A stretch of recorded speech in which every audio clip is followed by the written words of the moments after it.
Well, you read it. That's what we're going to do today. Where is that shit? Burner that he's really into right now.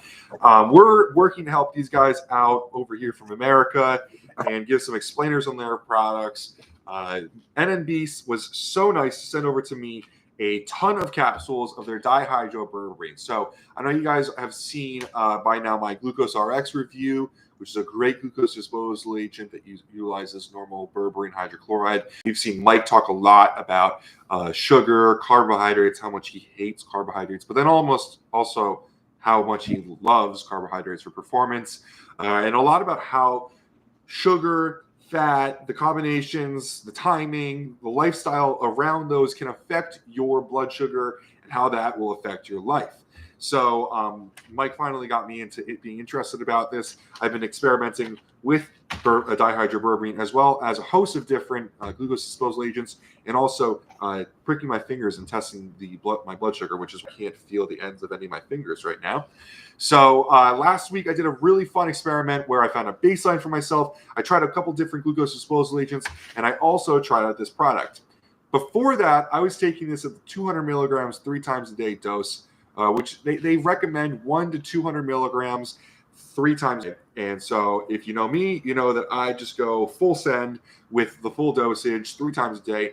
And it was interesting. I was post-contest, so obviously if my training comes down, I'm trying to drive food into my body, but taking 200 milligrams of dihydroberberine 3 times a day, I was having a really hard time holding on to weight.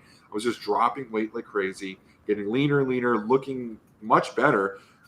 And I was eating like 350, 375, 400 grams of carbs a day. It's not like the highest I've ever been, but it's not chump change. So it was interesting, but I didn't have any data to back it up. So I started testing my blood with some glucose disposal agents and then just this ingredient. So to recap again, if you didn't watch my other one, I've got my data all up here for myself. My baseline was basically waking up around 90 in the morning, sometimes as low as 87. If I had a really bad night of sleep, I got as high as 98, which was really interesting for myself. I learned a lot about my body. And this is like kind of like a side note, but I found that even like if I had the best night of eating and even took a glucose disposal agent late in the afternoon, but had a bad night of sleep, that would totally ruin my blood glucose, just personally, which I thought was interesting. But my baseline was around 90. And I was dosing about 125 milligrams of sugar for this experiment. So I took this, and my blood glucose was at 90 exactly, actually. A half hour later, I dosed out 125 milligrams of sugar from Mega Stuffed Oreos and Sweet Tarts. I found out this week that I don't like candy as much as I thought that I did after consuming this much of it every day. Within 45 minutes, my blood sugar was at 136. So I find this really interesting because at my baseline, it was normally around 150-ish. With my favorite glucose disposal agent, it got down to around 125. Some of them were a little bit higher sometimes. That was the most effective one that I saw, those around 125. So for just one ingredient, the 45-minute mark, it did not outperform a full formula. And I didn't expect it to. Honestly, I really didn't expect one ingredient to beat a whole product. But what I was very interested was at the 90-minute mark, which is really where I should be, coming back down. If you're a man who makes at least at the pool, I will get you shredded.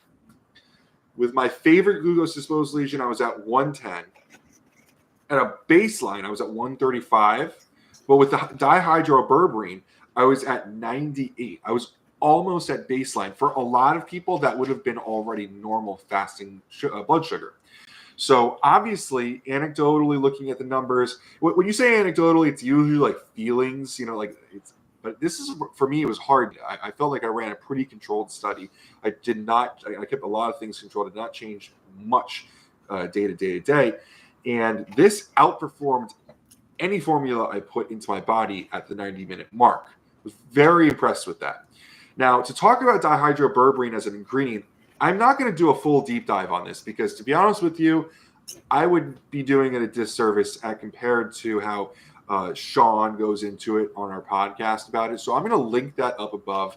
I'll overlay it here so that you guys can go find that. If you're looking for serious, like real explanation on the pathways that it goes through and how it works, I don't want to embarrass myself or do a disservice to the product for Sean. But the things that I want to communicate about the ingredient are that obviously berberine hydrochloride has been the standard for glucose disposal ingredients. The problem being with it is, one, on the market, the purity is not very good. There are some great companies out there that make it. However, I don't trust the masses to be able to find that. I know where to find it, right? But I feel bad for people that are going out looking for it because they watch a video and they can't find a good quality source. NNB Nutrition has rock solid QC. You know that it's going to be pure. I requested third-party analysis and I had it within an hour. I trust them on the purity aspect of this. So that's a big problem. Since berberine hydrochloride is not a patented ingredient, it's all over in tons of different forms for different companies. From NNB Nutrition, Glucovantage is the first commercially available dihydroberberine. It's patented by them and it comes out for them. So really happy about that. The other problem with berberine hydrochloride is that at high dosages of it, it can actually cause gastric distress. So one of the nice things about dihydroberberine as compared to berberine hydrochloride is that you only need 100 milligrams to 200 milligrams, whereas berberine hydrochloride, you're going to need 750 to a gram and a half. Wow. And the reasoning for this is actually because what happens when you ingest berberine hydrochloride is when it gets into the stomach, it converts into dihydroberberine, what we're taking here. And then after the dihydroberberine is absorbed, it converts it back to berberine. So we can just skip that whole process and consume dihydroberberine at a lower dosage, which then converts into berberine in the body. It's much more effective milligram per milligram because you can take a smaller amount and end up with that in your blood, in your system. The problem being, and this is being pretty kind of transparent, is that because it's a process much further than berberine hydrochloride, and because it's a patented ingredient that is kind of rare at this point, it's a little bit more expensive to put into a product. So whereas berberine hydrochloride, you could cost effectively put a whole gram and a half into the product, with dihydroberberine, you may have a harder time getting that high dosage in there at an effective dosage. So really excited with this product. We've seen a few companies come out with it at lower dosages, like around 85 milligrams. Our friend Max Fairchild, who we did some content with from Nutrex, actually now at a different company has it in a product 85 milligrams that I've heard is just super strong.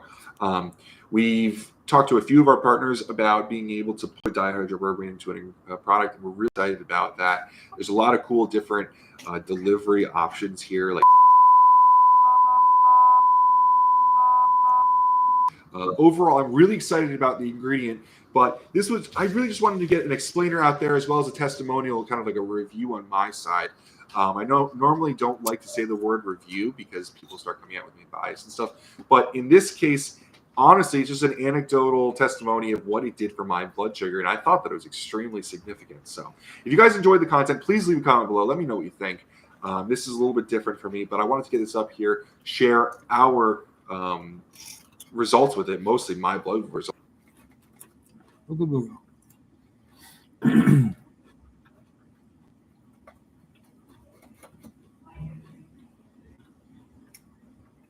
Nature's Ozempic alternative, dihydroberberine, is 5 times stronger. Come on. I don't know if I'm going to be lying to people, too.